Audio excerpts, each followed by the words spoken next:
Hello everybody, I'm Alex Karsher, one of the PMs on the Azure Functions team, and today I'm going to show you what we've added for the general availability of Azure Functions Proxies. Proxies is a serverless API toolkit that can be used to quickly mock up, composite, and edit any API. Proxies enables you to deploy your code across multiple function apps and then publish them as one unified endpoint. So let's get right into it. We've updated the Functions Proxies portal UI to include full support for in-flight transformations and mock APIs. You can see a screenshot on the right that shows a mock API being edited in the portal. Now, we think that this experience is really important, even with all the fields, for getting started creating proxies. And I'm going to hop right into a demo where I show you creating proxies in the portal using the brand new UI. So we're here in the Azure portal with a new function app with two proxies already defined. This first proxy, hello mock, is a mock API, and you can tell that because it doesn't have any backend URL configured. This is only going to serve us up the response overrides as our response information. So this proxy lives at /API/hello, and our response is super simple. We're just giving back some sample information. So if, say, we had a developer developing against this API, they would have something back to test for. So I'm going to take this URL and test it right in Chrome. And you can see pretty predictably, we get back our greeting, hello Alex. Now, this is awesome for getting tooling set up, but we want an API that behaves a little bit more like a real API. So I'm going to add some templated information in here. I'm going to add /myname, and I'm going to use these curly braces to define a route variable. And in my response, I'm going to replace my name with that name variable. Name. And then I save my proxy down here at the bottom. And so now pretty quickly we can go back to this URL, paste in the new URL, and I'm going to replace name with connect. And I get back hello connect. So this is in the portal how you could create a very simple mock API.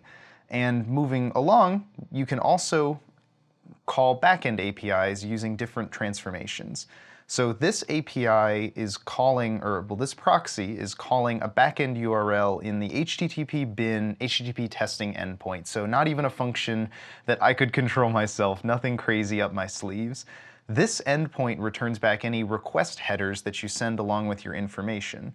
And so I'm going to create a /headers proxy here, and I'm going to use post as my verb.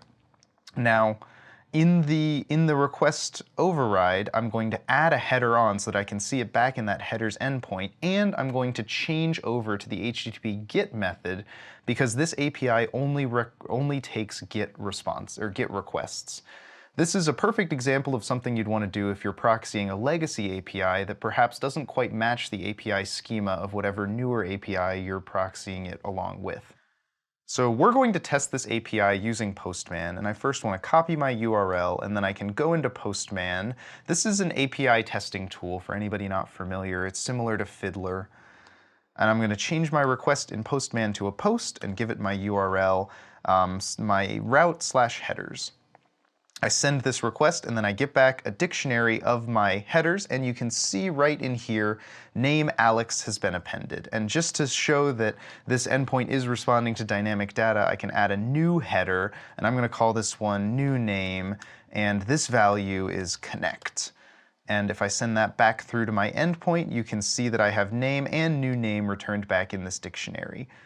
These are two pretty straightforward proxies that we see lots of people trying to implement.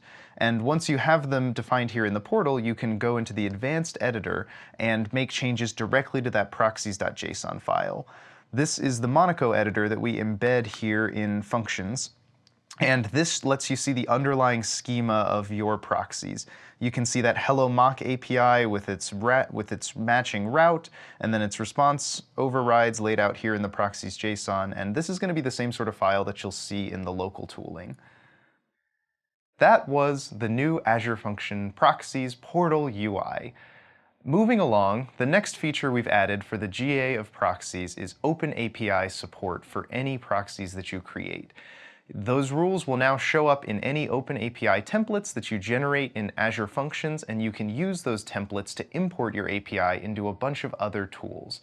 For anyone not familiar, OpenAPI is an API contract language that allows you to expose your API in a number of different services and automatically generate a bunch of different resources from that OpenAPI definition. Within the Microsoft first-party suite, we have awesome integration for OpenAPI support. You can export your proxies directly to API management using OpenAPIs. You can import those APIs into Visual Studio projects using AutoRest to generate an SDK automatically. And you can consume that API using Power Apps and Flow for WYSIWYG business applications. Moving along, we're very happy to add Azure Function Proxies to the CLI for local development. On the right, you can see a CLI command where we're creating a simple local function, and then you can add different parameters to create much more complex CLI commands. On the right, you can now see a command where we're creating the same proxy, but we're adding a couple of different rules to only filter GET requests and redirect to an external API endpoint. We expect you to use these CLI tools to get started, and then once you have kind of the scaffold of the API that you want to proxy, you go into that proxies JSON file and make the finishing touches yourself. We also have support for a bunch of different local operations, everything you'd expect to be there, like deleting and listing proxies, as well as importing all of your proxies from a finished proxies.json file. And finally, we're very, very excited to have proxies running in the local tooling now. You can not only write the proxies locally, but test them locally, make sure that everything's up to speed before you deploy to the portal. So let's get right to it. I want to show you guys a demo of proxies running locally. We're here in a local PowerShell terminal, and I've already installed the functions local tooling. It's a simple npm package, so it's pretty easy to get started. If I run the func command here in the terminal, I see all of the different functions local settings, and I'm particularly interested in this proxy option here. So I'm going to run func proxy, and I will get all of my different proxies commands. So I'm going to get started by creating a new proxy. It's as simple as func create or func proxy create here. And I'm going to give it a name of hello. Now, if you don't give it any other parameters, it's going to give you a couple of different templates that you can get started with, kind of see what's available in proxies. I'm going to choose the sample proxy, and then there it goes. So I have my function, my local function open here in VS Code, all the different files are here, and this proxy.json file has just been added.